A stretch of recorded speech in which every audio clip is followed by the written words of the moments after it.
Welcome to episode 6 of the Rebel Entrepreneur Coaching Series with Keith of Red-Headed Step Tacos. The big question this week, did he launch?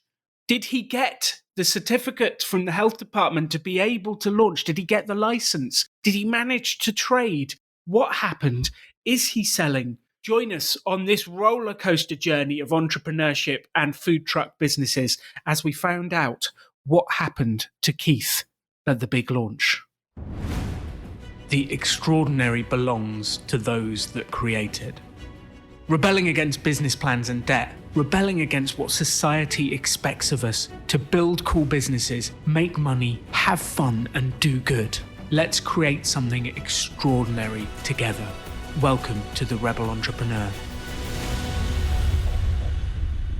Welcome back to the Rebel Entrepreneur Show, and we are back with Keith from Red-Headed Step Taco, and we are talking the launch of a food truck. Keith, welcome back to the show.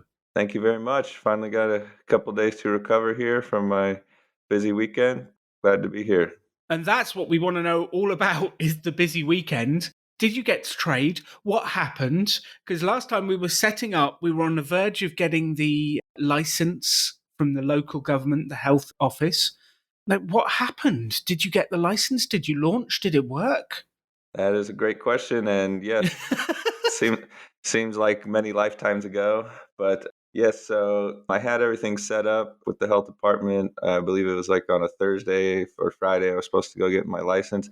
And when I called and talked to the lady, inspector, she says, oh, yeah, you got to have all of your refrigeration down to temperature. You know, it usually takes a few hours. And the appointment was at around 2:30, 3:30 in the afternoon.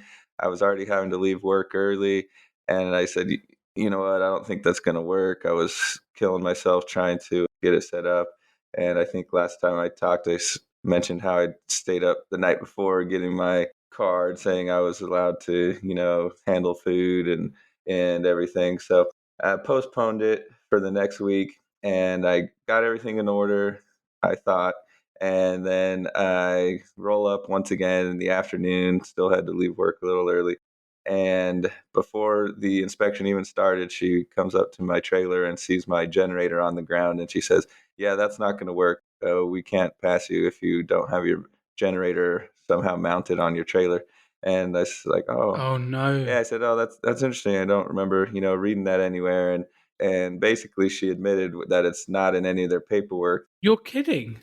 Yeah, some new thing, who knows? But you're kind of at their mercy. So I said, well, where does that leave us for today? And she said, well, when you get it taken care of, then just let me know and we'll set something else up. And so she clearly was trying to kick the can down the road. And I was trying to explain, that get it done. Yeah, that I had some deadlines here. And so I said, well, I can get that mounted on there tonight. Can we set something up for tomorrow? And she said, well, just let me know what happens and we'll see.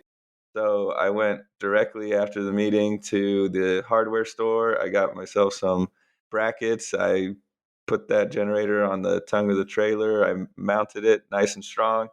And there was a couple other small things that she had mentioned. So I took care of those as well.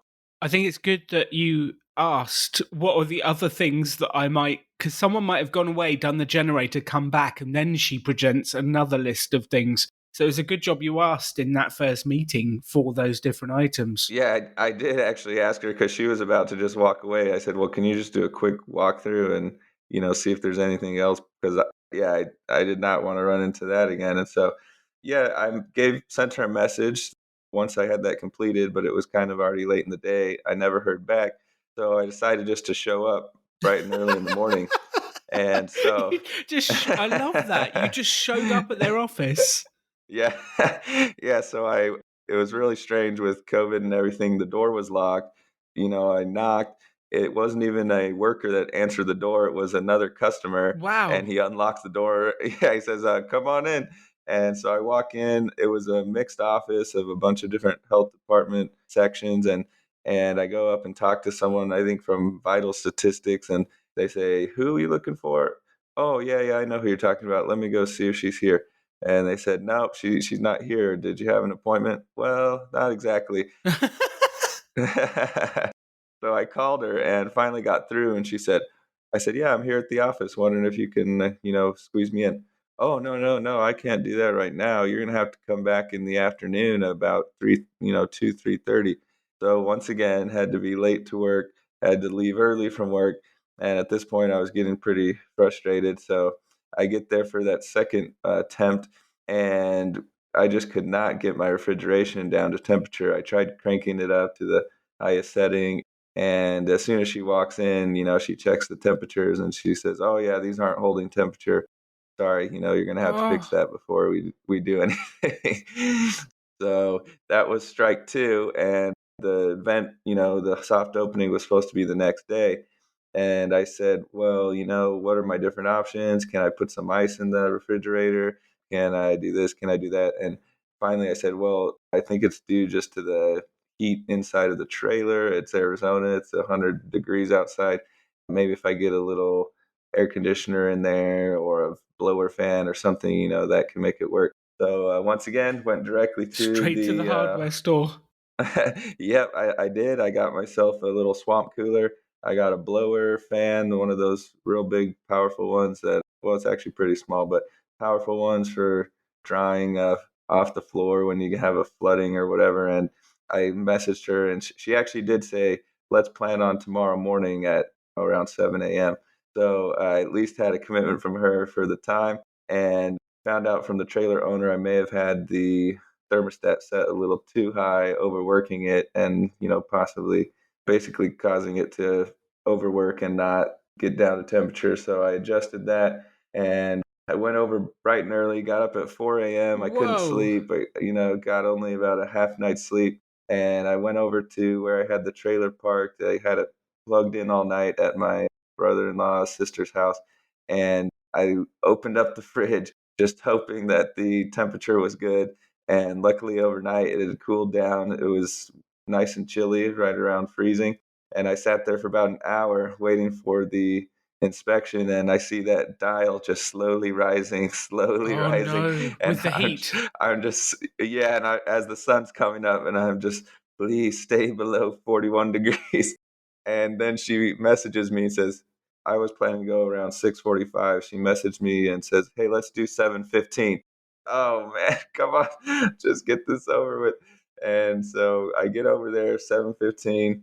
By some miracle, my refrigeration was all down to temperature. And long story short, ended up passing, getting my license, and just in the nick of time for on the day of my big event. So, On the day of. yep, exactly. Like, this has been a roller coaster, Keith. This has been like the most unbelievable roller coaster. How did you feel when you got that certificate? Well, I will tell you the several days leading up to it, I was getting pretty stressed out. I was having a lot of anxiety. Like I said, one of our past interviews, my main goal was just keeping my sanity and mental health. And so I was not really feeling great. And then once I got that inspection passed, I was kind of on top of the world. Like you said, roller coaster. I was right back up.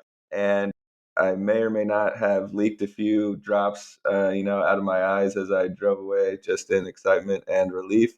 And then I was like, okay, great, I have my license, but now I've got to go through with the events. I was ready to send out those messages saying, "Sorry to inform everyone, but we're going to have to postpone our event because we didn't pass the inspection right now. We're still working on some things." And so then the fact that I passed, it kind of made me have to step up and say, "All right, got to make this We happen." got to I do got, this now. I got like half a day to get everything in order. Wow. And just at the time where you want to have a rest after having such a big achievement, it's like, I've got the license. Can I rest now? No, actually, that was just Yeah. the start. We've not even sold a taco yet. Exactly. Yeah, and another funny thing, I had done a truck rental to pull the trailer, and after failing the first inspection, I called them up and said, "Hey, this is Keith Hunt. By the way, can I extend my rental a little bit because they postponed my inspection?" "Oh, sure." Then I had to call again. "Oh, by the way, I'm going to need it for another day." And then I ended up having to call the third time. "Oh, I promise this is the last time. I'm gonna need it through the weekend, it looks like." And bless their hearts, they accommodated me. But yeah, it was pretty frustrating, but in the end, had a good outcome. So you've got the license. We've got half a day to set up for the soft launch, the testing, which we've invited the Instagram influencers along to. How did that go? What was that half day like? Well, to be honest, it's all kind of a blur. I know I went to work for I went to work for some time. I once again left a little early, and I said I'd gotten up at 4 in the morning. One productive thing I did while I was, just waiting for the time to pass, I hopped online and was able to actually do a grocery delivery for my all of my supplies, food supplies, and so I didn't have to go shopping, thankfully. So on my way home from work, my items arrived right at my house, and I was able to just load it up and be good to go. As soon as I got everything packed up, went straight to the location, got the trailer set up, and started prepping right away. Was a little late getting off the ground, but I wasn't too worried because, it was mostly family that was coming. And I had my nephew and his two friends that had volunteered to come help out and, felt comfortable, had enough help there.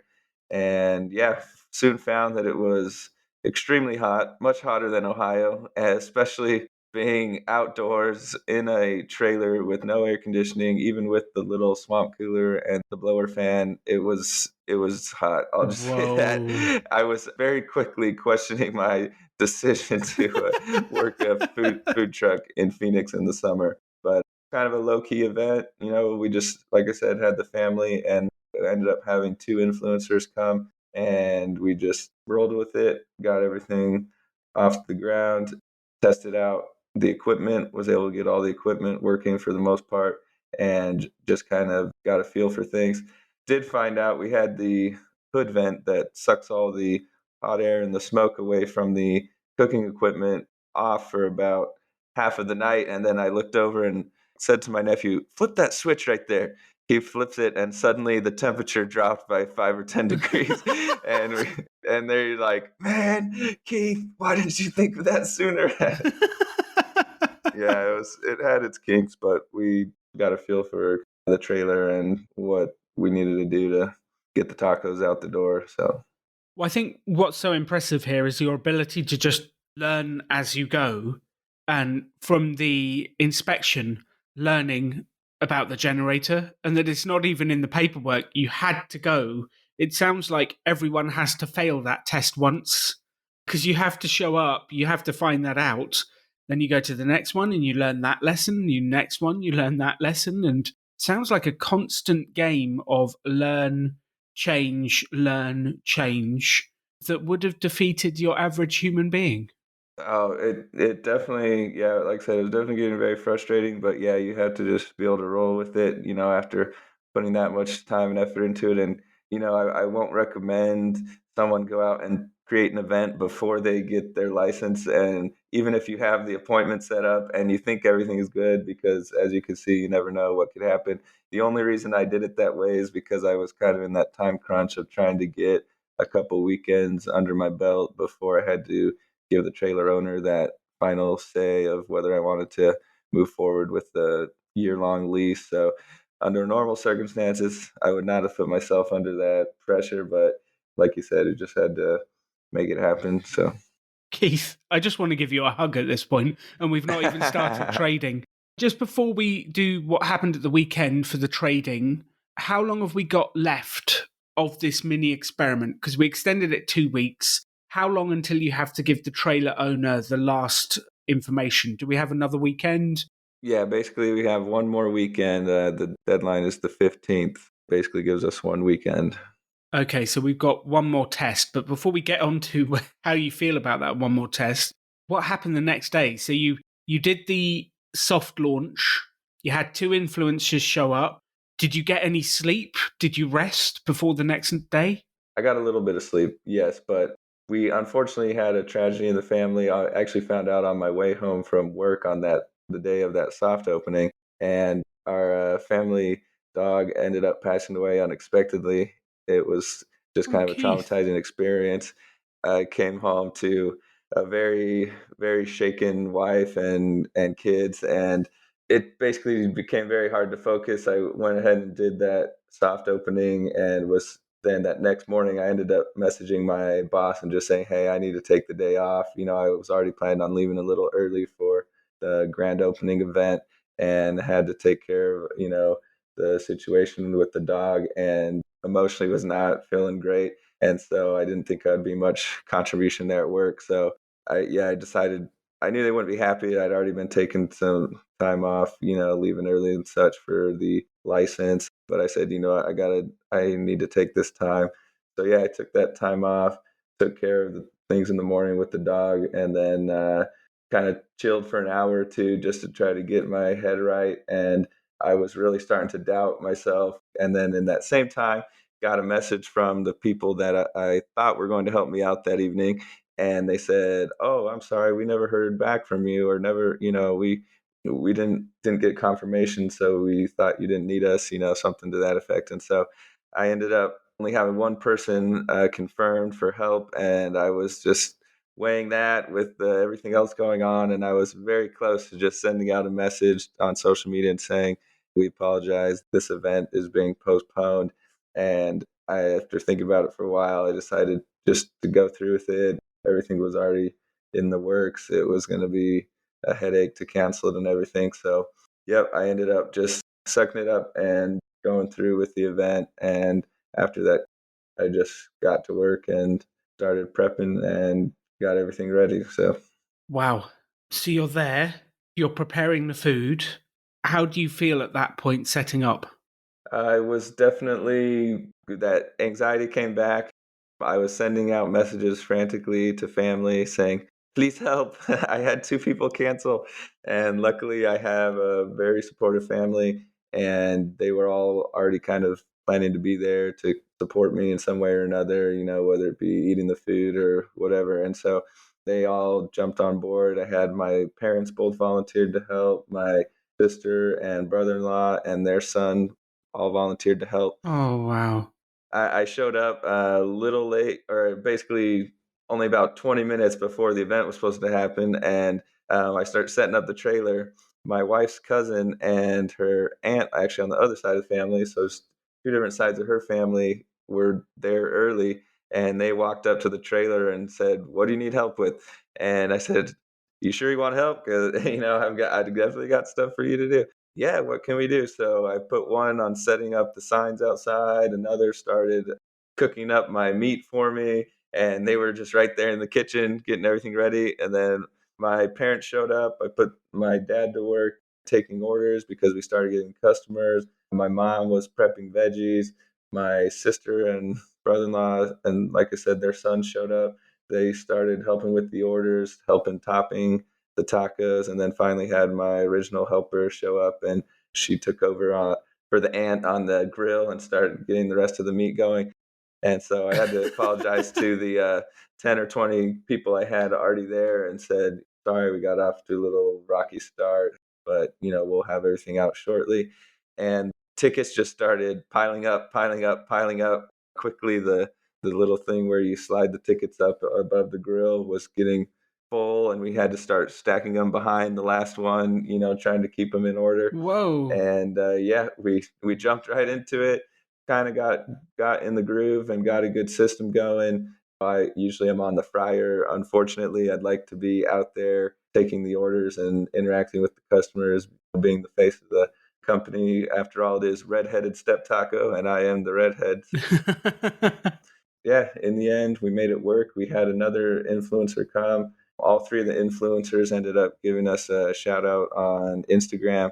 One of them had just over 30,000 followers. They all did put us in their story, and a couple did an actual post on us.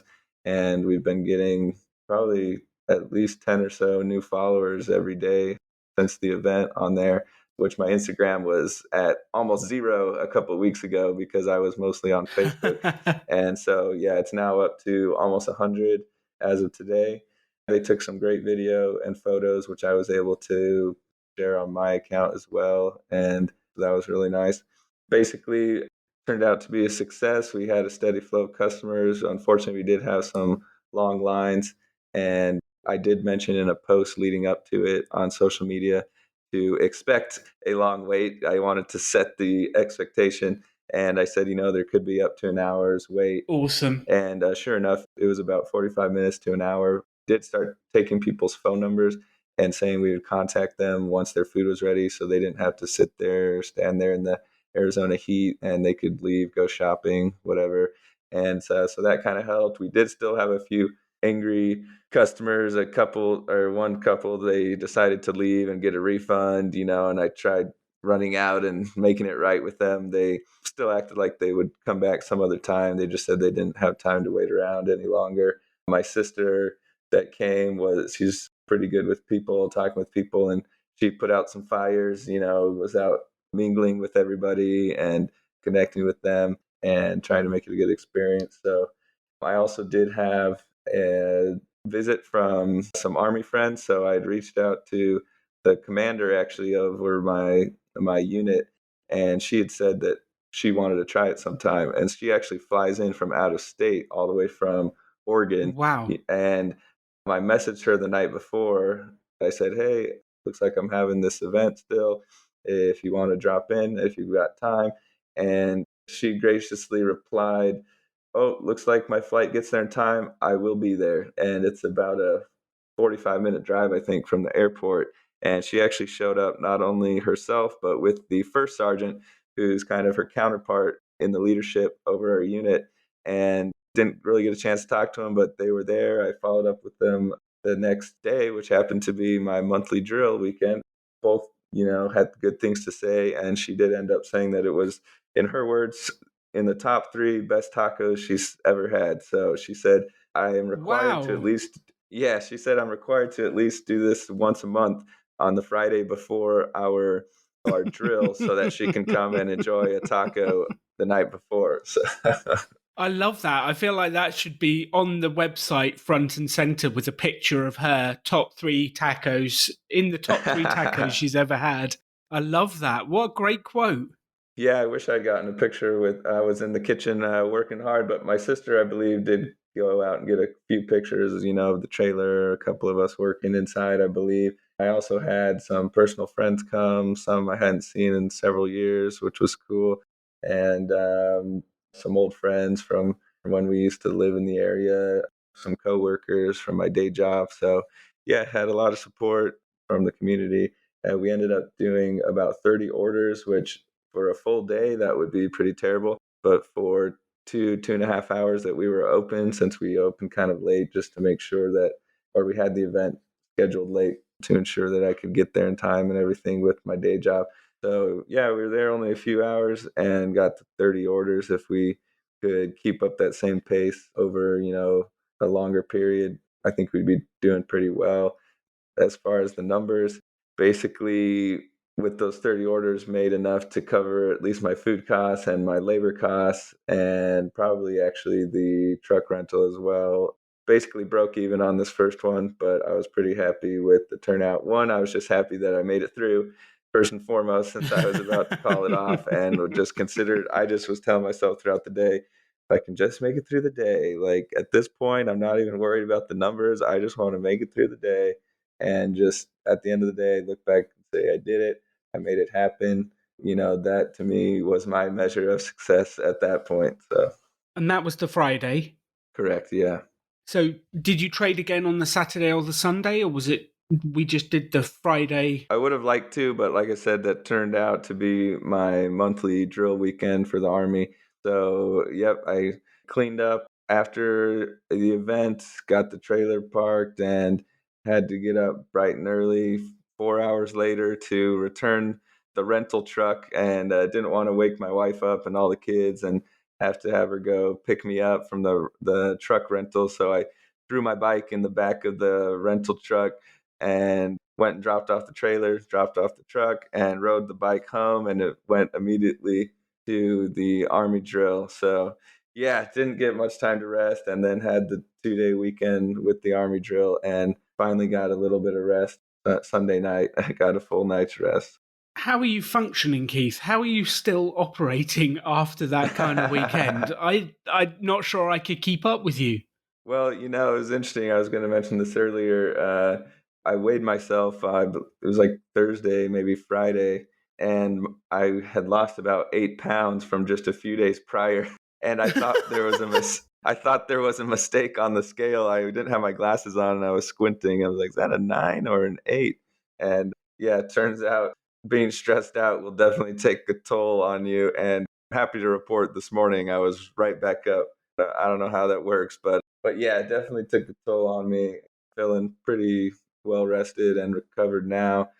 Kind of funny. I'm going into, future plans. I'm still trying to decide if I want to do this next weekend. I know the logic tells me I should because it's my final weekend to make a decision for the trailer, but I'm still feeling almost like I need a little bit of a break. And I had some Chinese food yesterday at work, and my fortune cookie said, "Take time to relax." So I don't know if that's a sign, but I'm still trying to decide. I'll probably, over the next 24 hours or so, will make the decision. But I definitely don't want to inconvenience my day job anymore. So at least for the near future, I'm going to try to stick to Saturdays only until I get a good system in place and can expedite my prepping process, maybe get some employees that can get there in advance and start prepping so that I don't have to leave early. Yeah, that's my plan going forward.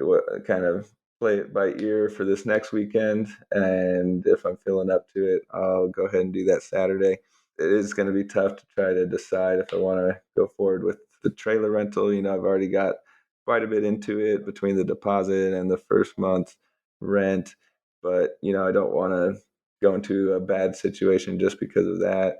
But on the other side, I do see there's a lot of excitement in the community. A lot of the people that came, they said they really enjoyed it, had some good comments on social media. My fan base is starting to grow here locally, and especially with the interest from some of those influencers. And I feel like we definitely have a good thing going on, and that with the right amount of focus and advertising and getting out there in the community, that it definitely has the potential to be successful long term. So before we come on to work, the 3 criteria, I think we actually came up with these when you were looking at your last mini experiment, were Yeah, did you exactly. enjoy it? Did the customer enjoy it? Did you make any money?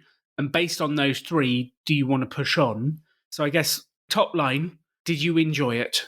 Well, as I mentioned, it was a bit rough. It was a bit rough with the all of those events going on, personal things, and once you are in the kitchen there working, your mind kind of has to focus on that. So there was that, but it was hard to have the same level of enjoyment that I normally would due to the circumstances. But I still did enjoy seeing the customers coming up, getting their food, getting that positive feedback, from the commander, from others, and so I would say not as much as normal, but I think if you took out some of those surrounding circumstances, I would have definitely enjoyed it quite a bit more. Once the license is done. You've got that now. We don't have to ever go through that drama again in this state. So you've got that. You did have a blip the Friday before with the passing of your dog. That's terrible, and that would definitely set me back, something like that. I'm so impressed that you managed to still make it happen. So there's some stuff around it that definitely pulled you down. Sounds like from what you've just said, the customers did enjoy it. So there was a little bit of a long wait, which caused some problems, but the food was generally well received. Yep, everyone that I talk to, especially my personal friends, I know you talk about how friends and family, they're always going to say, "Oh, it was great, it was great." But, they did pay for it. Like you said, if they really want it, they'll give you their money. I actually had my little niece, she's too cute. She came with a sign, a full on banner, 3 or 4 feet long, red-headed step taco, and her best friend were out by the street holding it. And I was thinking, don't attract too many customers. We're swamped in here already. That was really sweet of her. And I got a message actually, she texted me the next day on her mom's phone and said, "Uncle Keith, are you going to be selling your tacos today on the Saturday?" I said, "No, I'm so sorry. I have, this army thing, but, hope to be back up again soon." And then her mom said, "Oh, she's your biggest fan now. She wants to eat your tacos every Oh, day." oh. Yeah. And then, my coworkers from my day job, same thing. He had nothing but good things to say, a couple of my army friends. So, yeah, definitely feel like the reception similar to what I was getting in Ohio, which is promising. So yeah, it's just a matter of tweaking the process and getting the food out in a more timely manner. And the third one was, did you make money? Which in this particular small piece of the mini experiment, we have a lot of sunk costs getting to this point. But for this particular piece, we broke even, which is a good sign. It means that, well, to break even on the first night, fantastic. That's fantastic. We do have a lot of sunk costs that we need to work out what to do with. So, on those three sort of tests, did you enjoy it? Did the customer enjoy it? Did you make money? It looks reasonably rosy from those three tests alone.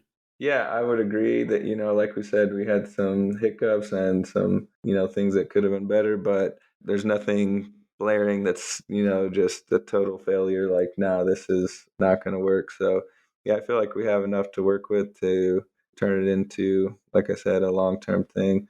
So, what happened with work? Because at several points during this epic tale of launch, you've been saying that you had to leave early, come early, work weren't particularly happy. What happened with all of that? Because, yeah, you have a full time job and an army career and 7 kids with one on the way. Like, what happened with work? Because something had to give, and it seemed like it was work was the bit that had to give. Yeah, we've talked about that before, that, you can't do everything. And, you've asked me before, how do you fit it all in? Well, sometimes you just don't. So, Yes. so yeah, I had no intention of doing, 3 rounds of the license and everything. So I tried to schedule everything as late in the afternoon as I could to not disrupt work hopefully at all. But, you can't plan for everything, and it just kind of happened. So basically, I just tried to keep communication open, and as soon as I found out something, I would let my managers know. And, while of course they'd prefer that I'm there the full hours on the days I'm scheduled, I would just send them a message, say, "Hey, I'm really sorry. I had this come up unexpectedly, didn't realize this was going to happen. And so I'm going to need to leave a little early." And so I think the most important thing is the communication. And they didn't actually express any, bad thoughts or anything to me. I'm just saying, I can imagine they're probably not happy, that I took that Friday off after already taking some. But, and when I messaged my manager about that, it's this long paragraph explaining what was going on. His single word response, "Okay." So it's sometimes hard to tell, what their true feelings are. But I did actually have a chance to talk to the big boss, who's essentially like the owner over this small company I'm working for. And this was before the weekend events, but sometime during the week, we sat down to discuss some work related items and just kind of my role in the company and some projects he wanted me to work on. And I said, while I'm here, I'd like to bring up something else. And he knew that I was doing the trailer. He's a real personable guy. He was asking me questions about it, and he supports people, in things they do outside of work. He had one coworker who self-published a book on Amazon, and he offered, Wow. yeah, it was pretty cool. He offered basically reimburse anybody who bought it on Kindle, from the company coffers. And so, yeah, he's really, like I said, really nice guy, really supportive. And so when I told him, "Hey, I'm doing this food truck, I don't know where it's going to go, but my heart lies, in entrepreneurship." He had just mentioned how they'd wanted me there long term. And I said, not sure how, what my long term is going to look like, but there is a potential future where I would want to pursue entrepreneurship. And, he said, "Hey, that's great.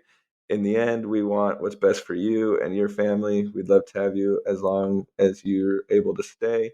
And then I even said, if there were some in between time where I can't quite go full time, but the trailer's taking up more of my time, do you see a possibility of me possibly working maybe a more flexible schedule where I'm only working Monday, Tuesday, Wednesday, and then I'm doing the trailer Thursday, Friday, or, maybe working fewer hours in the day, whatever the case may be.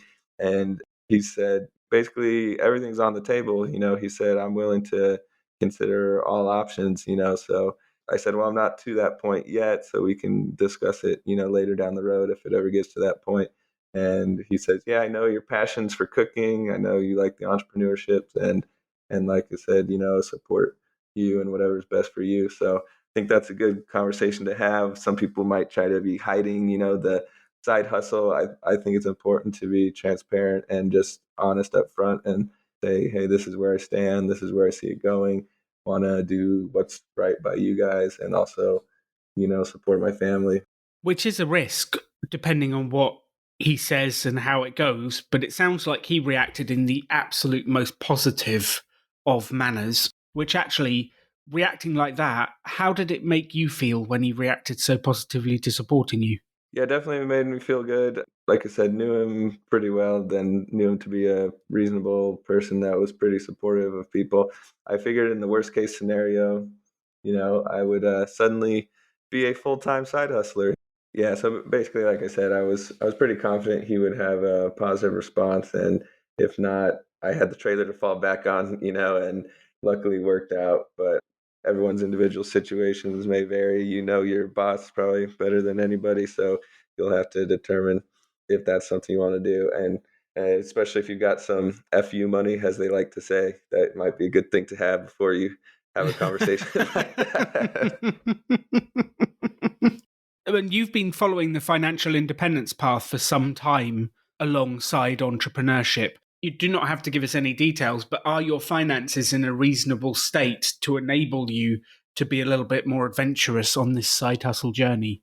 So I wish I could say yes. I've been following the journey. I guess you could say pursuing that path, attempting digging myself out of a pile of debt that I accumulated, the first part of my marriage and making poor financial choices. Not overspending like a wild man, but just, having 7 kids and things come up and getting into holes that were hard to get out of. And I did mention, I think previously, I had a little bit of a buffer from the COVID-19 stimulus, which was not expecting, but hey, they dropped it into my account, so I'm not going to reject it. And I will say I was feeling pretty good with that buffer, and I just kept seeing it go down, down, down, down as more things came up, having to rent the trailer or the truck more often to pull the trailer, having to pay for this extra expense, that extra expense. And so I will say I am not in the solid position that I felt like I was maybe a couple months ago. And so that's also part of my decision making that I need to decide, do I want to do another weekend, spend some more money and not knowing if I'm going to actually come out positive, or do I want to lay low, just go ahead and extend the rental for the full year and maybe save up for a couple months, go that route. I guess this leads me to another question for you. I think I know the answer, but it could be a good discussion topic. I've actually had several friends, coworkers that are doing pretty well for themselves, and that they don't give me their bank account balance, but they hear that what I'm doing and they say, that's great, that sounds like good potential, and they're all into different types of investments, and they say, hey, if you're looking for someone to invest, in your company, just let me know. I can help you get off the ground, help you scale up. And I wanted to know your thoughts on that. Like I said, I think I already know your answer, but it could be a good discussion topic. Well, it's an interesting one, isn't it? First off, they say the word invest. An investment expects a return. And that makes me think, do I need it? Because if they expect a return, I'm giving away some of the profit in the future to do that. And you would only ever take on investment if you actually need the money. If you were taking on investment to buy yourself the time to set up the kit to do it, knowing that you've got a market, knowing that you've got a customer base. Like if you'd have run this experiment and you go, well, okay, I've run the experiment, I've made 5 grand, I'm feeling pretty positive, but I need some money to refurbish the kit. Maybe we take on some investment. But I don't feel comfortable, Keith. I'm right there with you. That's definitely the vibe I was getting. And last thing you want is to do something like that and not have it go the way you plan, and then you're stuck, in a tough situation especially with a personal friend or coworker, where it could tarnish the relationship. So, yeah, I definitely feel in that same way. And like I said, I would probably prefer just waiting it out and stocking up some cash, but of my own before I would do something like that. Which then it's more like an actual loan rather than an investment. Because with an actual investment, the investor is risking whether they get their money back at all or not. Because if it doesn't go well, they don't get their money back. If they do go well, they get lots of money back. But it sounds like in this instance, you'd be going, well, it's a friend. They can't lose their money. I'd need to pay it back, even if it didn't go well. And then, well, it's not an investment, it's a loan, it's debt, and it's debt to a friend. That to me does not sound exciting. It sounds uncomfortable. Yeah, that's a great point. Investments always come with that risk. And yes, there would be that knowing that your friend, even if they said, oh, I understand the risk, there's just kind of that extra level of relationship where you would feel a little more responsible if they didn't get their full money and then some back. Absolutely. Absolutely. So how do you feel? Because we've got like a week, 7 days until we need to tell the truck owner whether we're going to take it on for the year. How are you currently feeling about that decision? What are your thoughts on that decision? Well, I will say I would really wish I would have launched in maybe October, right as the temperatures in Arizona come down to comfortable. And I think I would be feeling a lot better about this whole thing. My feelings, I think, are directly tied to the temperature in the trailer. So if we could get that down, I think I'd be feeling a lot better. But even that being said, I'm feeling very confident in the ability of making it a success, especially over a year's time. And I think I'd mentioned in our last discussion that we will be getting some extra funds basically starting next month through the end of the year. So basically, it'll come out almost enough to cover my trailer payment. So I feel like that gives me a little bit of confidence knowing that even if it's a total failure, I have some funds that would be coming in to at least cover that, so I'm not having to pull money out of my normal budget to take care of. But I will say I haven't made my decision yet. Going to give it some thought over the next couple of days if I'm going to do an event this weekend, and then give it some hard thought over the following days as to whether or not I want to pursue that. But definitely trending towards yes. I just need to take a step back and make sure I'm not doing that off of emotion or Well, the sunk cost fallacy is that we've put 5 grand in for the first month. We've put money in for the generator, the trucks, like we put a huge amount of money in and we've not really recouped. So we're a long way in, and the only way to recoup it is to keep trading. However, the way it's going at the moment, it is actually costing you money to trade. And there is a danger that we continue to put money in and it's costing us to do business. And I've seen this before.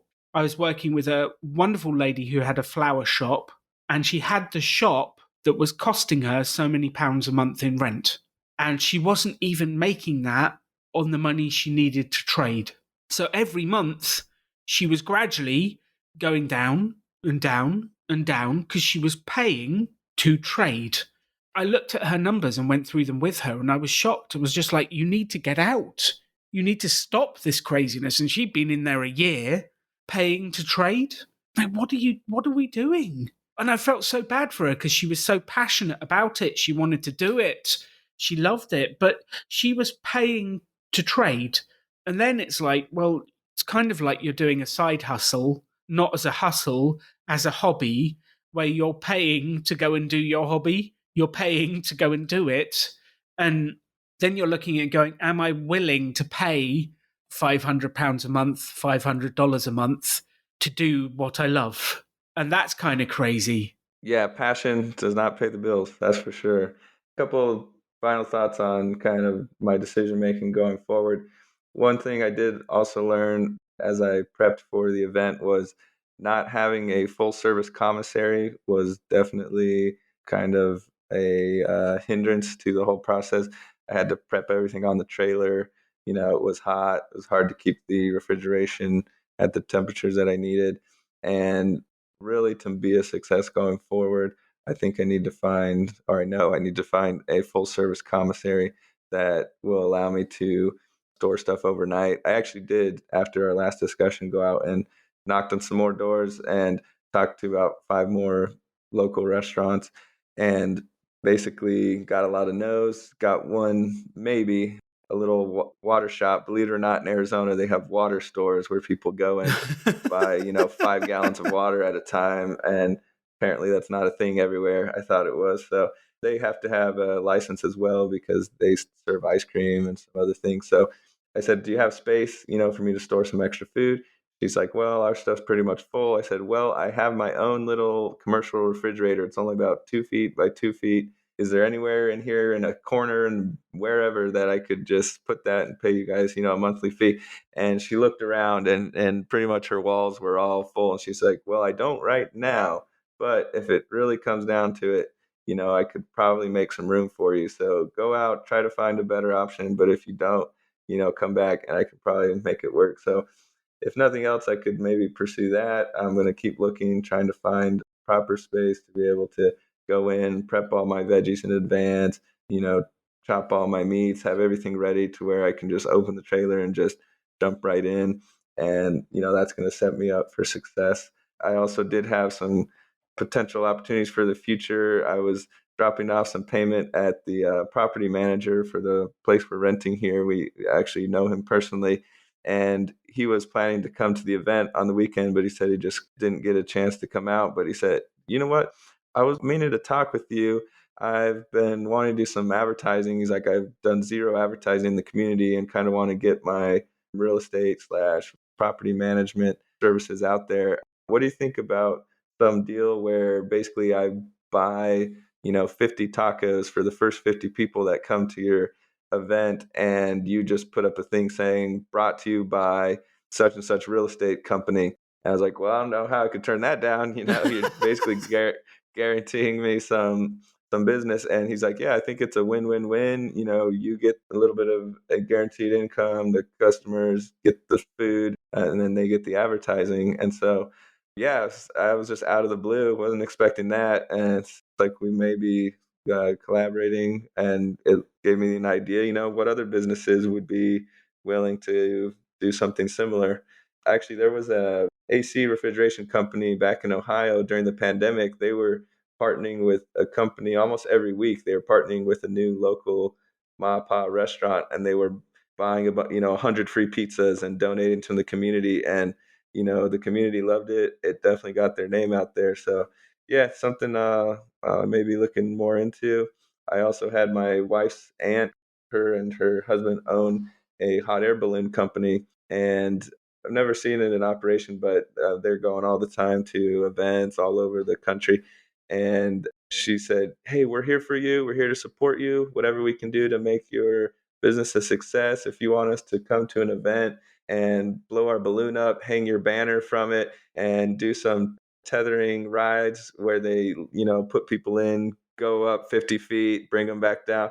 I was like, wow, that would be amazing. So yeah, definitely some kind of fun things that we could get going that we could help push us to the next level. And so, yeah, overall feeling optimistic, and just need to make sure that doesn't cloud my decision-making processes. Well, just before the next question, like the real estate idea is a fantastic idea.